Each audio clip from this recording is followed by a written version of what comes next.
This happened about 12 years ago, and even now, I remember it vividly. I was 14 years old, visiting a friend I hadn't seen in years. We were excited to hang out again, and his parents always treated me like family. He lived on a massive ranch, about 20 acres, with 2 ranch dogs, a cat, and a few guns locked up in the house. That night, we were out in his family's camper, parked in the driveway. All the lights were off. We were watching horror movies while his family was inside the house. Around midnight, we went in to grab pizza, popcorn, and junk food. By 2 a.m., my friend was already asleep. I stayed up playing GTA. That's when the dog started barking, loud, non-stop. I figured it was a deer or maybe a coyote messing with the chickens. But then, about 20 minutes later, I stepped outside to take a piss. And that's when I saw it. A face staring back at me from the darkness. The second I noticed, the figure bolted, sprinting off toward the ranch entrance. I just stood there, frozen. My heart was racing, but I forced myself to finish, then quickly went back inside. I locked the camper door and tried to shake it off. Another 20 minutes passed. The dog started going crazy again. This time, I woke my friend up. He didn't believe me at first, but then he peeked out through the blinds. I'll never forget the look on his face when he turned back to me. We immediately called his dad. At first, he thought we were trying to pull a prank. He laughed until he heard the panic in my voice. That's when everything changed. Within seconds, his dad was outside, shouting into the darkness, threatening to shoot whoever was on the property. From inside the camper, we sat in silence, listening. Then we heard it. A blood-curdling scream, followed by 3 gunshots. When we finally stepped outside, we saw the man lying on the ground. My friend's mom called the cops immediately, but being out in the country, it took nearly half an hour for them to arrive.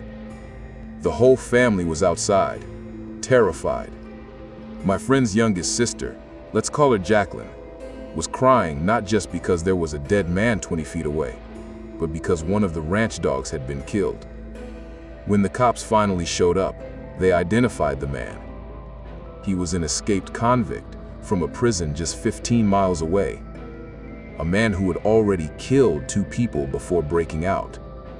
To this day, we still don't know why he came to that ranch or what he was planning to do to us. This happened when I was about 7 or 8 years old, during the sleepover with my best friend. We're both older now, 16 and 17, but we've never talked about that night since it happened. I lived in Florida, about 15 minutes from Tampa. Sleepovers at my house were nothing unusual. We'd play with Barbies, watch movies, read books, the usual. That night was no different. By around 9 or 10, we were exhausted, so I turned off the lights and climbed up to my top bunk, where both of us were going to sleep. But the second I laid down, something felt off. The house we lived in was old, and the landlord never fixed anything. Before bed, I turned on my fan and asked my mom to lower the AC. But once I got in bed, I realized both were off. The room was hot, suffocating. I thought maybe the power went out, so I tried to ignore it. 20 minutes passed. I still couldn't fall asleep. I whispered my friend's name, not knowing if she was awake. Immediately, she responded, "I can't sleep." I sighed. "Yeah, me neither. It's too hot." But she cut me off. "It's not because it's hot." I turned my head slightly, barely able to make out her silhouette in the dark. "Then what is it?" She hesitated and then whispered, "It's the man in the corner." Instant chills went down my spine. I forced myself to slowly glance toward the corner. At first, nothing. I let out the breath I didn't even realize I was holding. Then, as I adjusted my blanket, I saw it. A man, tall, dark, standing in the corner, staring at us. I immediately grabbed my friend's hand and squeezed my eyes shut. I whispered, "We have to get my mom." She nodded slowly, but neither of us could move. We just froze. And then, I felt it. The bunk bed shifted. Someone was climbing the ladder. The blankets moved, as if something heavy was crawling across them. I slowly opened my eyes. The man was on the bed, crawling toward us. My chest tightened. I could barely breathe. I looked over. My friend was staring too, completely paralyzed.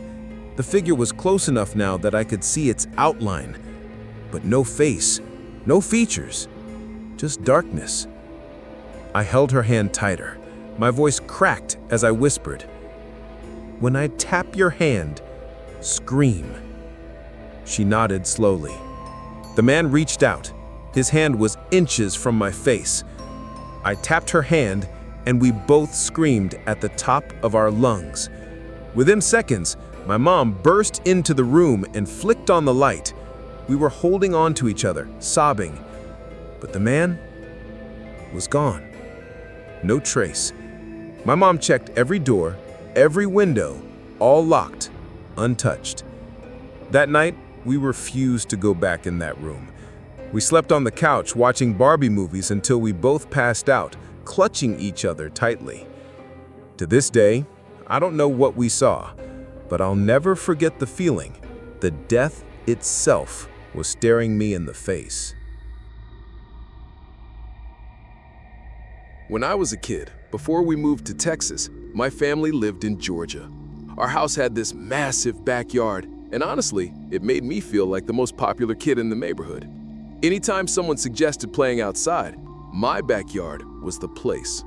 It was about 2 acres of open space, surrounded by woods on 3 sides. We had a trampoline in one corner, an above-ground pool, a hot tub, and even a big detached garage. For a middle-class family, it was basically a dream setup. We could play anything out there: soccer, baseball, football, even hide and seek, or our favorite game, manhunt. One Friday night, when I was in 6th grade, my friends and I decided to camp out in the backyard. There were 4 of us: me, my buddy Mike, another friend also named Mike, who I'll just call Michael, and Jason. We were about 11 or 12 at the time. We got permission from our parents, set up 2 tents, and spent the early evening playing sports until the sun started to set. By the time my parents ordered pizza, the sky was already getting dim. After eating, we set up the tents, and by the time we finished, it was dark enough for our favorite game, manhunt. Mike and I were the hiders first. Michael and Jason were the hunters. The second the whistle blew, I crawled under the trampoline, one of the best hiding spots in the yard. From there, I could see them searching. After waiting for the right moment, I made a run for it, sprinting toward the hot tub next to the house. But right as I ducked behind it, I heard one of the trash bins on the side of the house almost tip over. Then, the motion light clicked on. I froze. The hot tub wouldn't have triggered that light. Peeking around the corner, I saw a tall figure in dark clothes speed walking toward the woods. It definitely wasn't my dad. I bolted to my friends, called off the game, and we told my dad. He searched the woods and checked the street, but found nothing. He told us to just sleep inside. We were disappointed, but eventually we gave in and played PlayStation instead. But later, we convinced ourselves it would be fine to go back outside. So we did. We each had a sleeping bag. Mike and I shared one tent, while Michael and Jason took the other. We messed around for a while, yelling back and forth between tents before finally trying to sleep. That's when I heard it. Footsteps in the grass, getting closer. I froze, listening. And then, the zipper of our tent slowly started to open. I looked up and saw my dad peering inside. He asked what we were doing out there. I told him we just wanted to sleep in the tents, but as I focused on his face, my stomach dropped. That wasn't my dad. It was a stranger, a man about my dad's age staring right at us. He started to climb in. I screamed as loud as I could. Mike woke up instantly and joined in, panicking. The man grabbed at our ankles, hissing for us to be quiet, but when he realized the whole house was waking up, he bolted. We sprinted for the back door. My dad was already running outside, yelling into the dark, daring the man to come back. My mom immediately called the police. When the officer finally arrived, all he really did was take my statement and file a report. Nothing ever came of it. I still don't know who that man was or what he was planning to do. But the thought of him unzipping our tent and crawling inside still gives me chills to this day.